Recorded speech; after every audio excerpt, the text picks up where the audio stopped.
अगर अपने आप में प्रबल नहीं बनता तो मारा नहीं जाता। विष्णु को राजा बनाया, मैया जानकी को और ला करके अग्नि में से और अपने पास में निवेदन करते हुए सबके मध्य में और भगवान ने अपनाया। और जैसे ही आने लगे विमान में बैठ के मैया जानकी को बताते हैं, यहाँ मेघनाथ मरा, यहाँ विभीषण के राज तिलक हुआ, यहाँ कुंभकर्ण को मारा, यहाँ तुम्हें हरण करने वाला रावण मारा। मैया कहती हैं मारा होगा, क्यों मारा होगा? भगवान कहते हैं कि अब मेरी समझ में आया कि ये तब मायावी थी, तब मारा था। अब ये मायावी नहीं है, अग्नि में दिया था, अग्नि से मांगा। लक्ष्मण हो धर्म के नेगी। आज जब ये दशा हुई, इसके बाद में राम जी के आने से पहले भरत जी आंसू बहा रहे थे कि मेरे राम 14 वर्ष होने जा रही हैं। एक दिन मैंने आपको कथा में सुनाया था कि हनुमान जी महाराज ने 3 कथाएं जिंदगी में की हैं, ज्यादा नहीं की। 3 भागवत माचे हैं, 3 कथाएं, चाहे वो राम कथा हो या कृष्ण कथा हो। किसी ने पूछा बोले कब की है? बोले 2 विदेश में की है और 1 देश में की है। एक बार लंका में कथा सुनाने गए तो विभीषण को सुनाई, जानकी को सुनाई। श्रवणामृत जो कथा सुनाई, ये कथा ही तो है ना। और व्यंजन को कथा सुनाई है, उनके मन की व्यथा मिटा दी है, उन्हें संत रूप बनकर के भगवंत के दर्शन करा दिए हैं। भरत जी रो रहे हैं। राम ने कहा हनुमान तुम्हें जाना पड़ेगा, तुम्हें संभाल सकते हो। तीसरी कथा अयोध्या में हो रही है। भरत जी को धैर्य दिया जाकर के। वेद व्यास कहते हैं महाराज कि जब भरत जी को धैर्य दिया है, राम जी पहुंचे हैं, लेकिन केवट के यहां से निकले नहीं, आकाश में से निकले। केवट प्रतीक्षा कर रहा है। राज तिलक जब हो रहा था तो राम केवट की प्रतीक्षा कर रहे हैं, निषाद राज की। वेद व्यास कहते हैं रामायण कथा तो पूरी हो जाती है एक श्लोक में। आदो राम तपोवनादि गमनम हंता मृगस्कंक्षन वैदेही हरणम जटाय मरणम सुग्रीव संभाषणम बाली निग्रहणम समुद्र तरणम लंकापुरी दाहनम पश्चाद रावण कुंभकर्ण हनन एतस्य रामायण। और आप लोग बुरा नहीं माने तो एक रामायण 1 मिनट में हो जाती है। हास्य की बात है। एक राम है तो एक रावण, एक क्षत्रिय था एक ब्राह्मण, और बाने बाकी नार हरे और बाने बाकी नाथ करी। 1 मिनट में रामायण हो रही है। तुलसीदास विचार करो, जन लिख के रख दो पोथना। इतनी बड़ी पुस्तक बना दी, मास्टर रहो चलते रहो। एक राम हो तो एक रावण ना, एक क्षत्रिय था एक ब्राह्मण ना, बाने बाकी नार हरी और बाने बाकी नाथ करी। तुलसीदास विचार करो, जन लिख के रख दो पोथना। इतनी बड़ी पुस्तक बना दी। रात में बाँचो, दिन में बाँचो, माइक लगा के बाँचो, बिना माइक के बाँचो, घर में बाँचो, चबूतरे पर बाँचो, कभी पूरी नहीं होने वाली है। मैंने कहा था ना आपसे कि रामायण का अर्थ तो घर का खर्चा कोई ठिकाना नहीं, कितना चलेगा, कहां तक पहुंचेगा। आज नमक है तो कल मिर्चा नहीं है, कल मिर्चा है तो परसों हल्दी नहीं है। इसमें मिलाने वाला हो तो भगवान से मिला देगा। आइए सब मिलकर के भगवान की कथा के प्रति हम जा रहे हैं, जिसके लिए झूला पड़ा है। सभी का मन हमारे साथ में अब जाकर के गोकुल की तरफ, मथुरा की तरफ, क्योंकि अयोध्या में घूमते घूमते तो 4 दिन बीत गए। हमने कहा था ना आपसे कि पहले राम आते हैं महल में और कन्हैया आते हैं जेल में। अब जेल में आने वाले।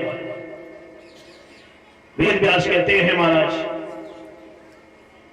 कि उग्रसेन की नगरी में जाकर के महाराज ने देखा है इनके कंस त्याग बेटे हुए थे,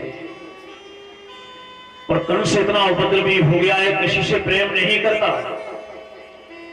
लेकिन देवकी बेटी देवकी से प्रेम करता है, अपने बहन से प्रेम करता है। और इतना प्रेम नहीं करता। आप जानते हो जहां प्रेम होता है वह विक्षोभ हो जाता है। जहां अधिक प्रेम होगा वहां अधिक विषय हो जाएगा। जहां पर ज्यादा तरह से और विषय होता जाता है। आप लोग सोच रहे होंगे कि महाराज ये चंद्रवंश की पूरी कथा क्यों नहीं कर रहे, क्योंकि घड़ी जब आगे टिकटिकाती जाती है या तो वंश की ही हरवंश की कथा हो केवल, तब सभी वंश आ पाते हैं। 1-2 घंटे में भी वंशावली पूरी नहीं हो पाएगी। इतना केवल पता है कि इला से जो पैदा हुआ चंद्रवंश चला है, और आगे इसके पहले रूप से सद्दुम्न से चला है वो सूर्यवंश चला है। अलग नहीं है, दोनों में भेद नहीं है। फर्क केवल इतना है कि हमें समझदारी की जरूरत है कि हमने समझा क्या। और यहां पर ये देखते हैं महाराज का उग्रसेन का बेटा, लेकिन मथुरा में और मधुपुरी में कितना अंतर है। बोले जब तक कंस का राज्य रहा तब तक जाकर के मधुपुरी नाम पड़ा है। मद माने घमंड, मद माने अहंकार। और जब भगवान आते हैं तो मधुपुरी हो जाता है, मीठा हो जाता है, शहद की नगरी हो जाती है। वेद व्यास कहते हैं महाराज कि जब जाकर के इन्होंने ये देखा है तो इतनी देर में सुखदेव जी चिंतन करते हैं कि इन्होंने जो प्रेम किया है अपनी बहन से, आज उस बहन का विवाह वसुदेव जी के संग होने जा रहा है, जो बटेश्वर के रहने वाले हैं। देवराज के वंश में जाकर के, देवमीण के वंश में जाके, और ये व्रतात्मा सगाई हो गई। देखिए सगाई से किस किस को लाभ मिलता है। पड़ोसी कहेगा कि 2 दिन भोजन करके कट जाएंगे, अब नहीं कटते, अब तो चिट्ठी लगने लगी ना, आएगी चिट्ठी तभी जाओगे, नहीं जाओगे। यहां पर ये देखते हैं कि वसुदेव के संग में विवाह करने के लिए और इन्होंने सगाई संबंध पक्का कर दिया है। लेकिन कंस महाराज ने यह प्रण किया है कि अपनी बहन देवकी के दहेज में मैं लाखों रुपए का जेवर दूंगा, हाथी घोड़े दासी दास ये सब हम देने के लिए तैयार हैं। और इतनी देर में लेकिन भगवान कहते हैं कि देवताओं को रास नहीं आया। आप में किसी में प्रेम हो तो उसके बाद में कहते हैं महाराज कि देवताओं को रास नहीं आता। पर देवताओं को जब रास नहीं आता वही बात आ जाती है, सुरन सुहायन अवध बधावा, सुरन सुहायन अवध बधावा और चोरे चांदनी रात में भावा। यहां जब ये विवाह की तैयारी होने लगी, भगवान के विग्रह के आने की तैयारी होने लगी, उसके बाद में ढोल बजने लगे, मृदंग बजने लगे, ताल प्रताल बजने लगा। यह हो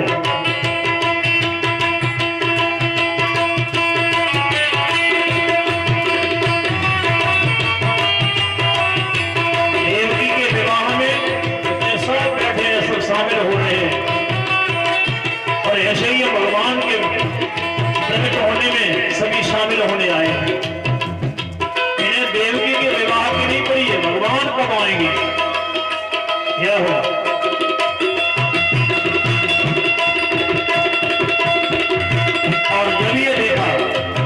वसुदेव जी बारात लेकर के मथुरा में गए, भोजन कराया और भोजन करा करके बारात को ठहरा दिया, विवाह हुआ। और जब ये विवाह हुआ है तो उसी वक्त जाकर के महाराज ने देखा है कि देवकी से जाकर के कंस पूछता है, बहन कोई कमी तो नहीं है, कोई कमी तो नहीं है। तो एकदम बहन ने कहा, बोले ऐसा विवाह तो भैया तूने किसी भी हमारी बहन का नहीं किया है। बोले वो बहन तुम्हारे बराबर नहीं थी, तुम अलग हो, तुम्हें विशेषता है। एकदम से देवकी की और भाई की बड़ी सुंदर बातें हो रही थी।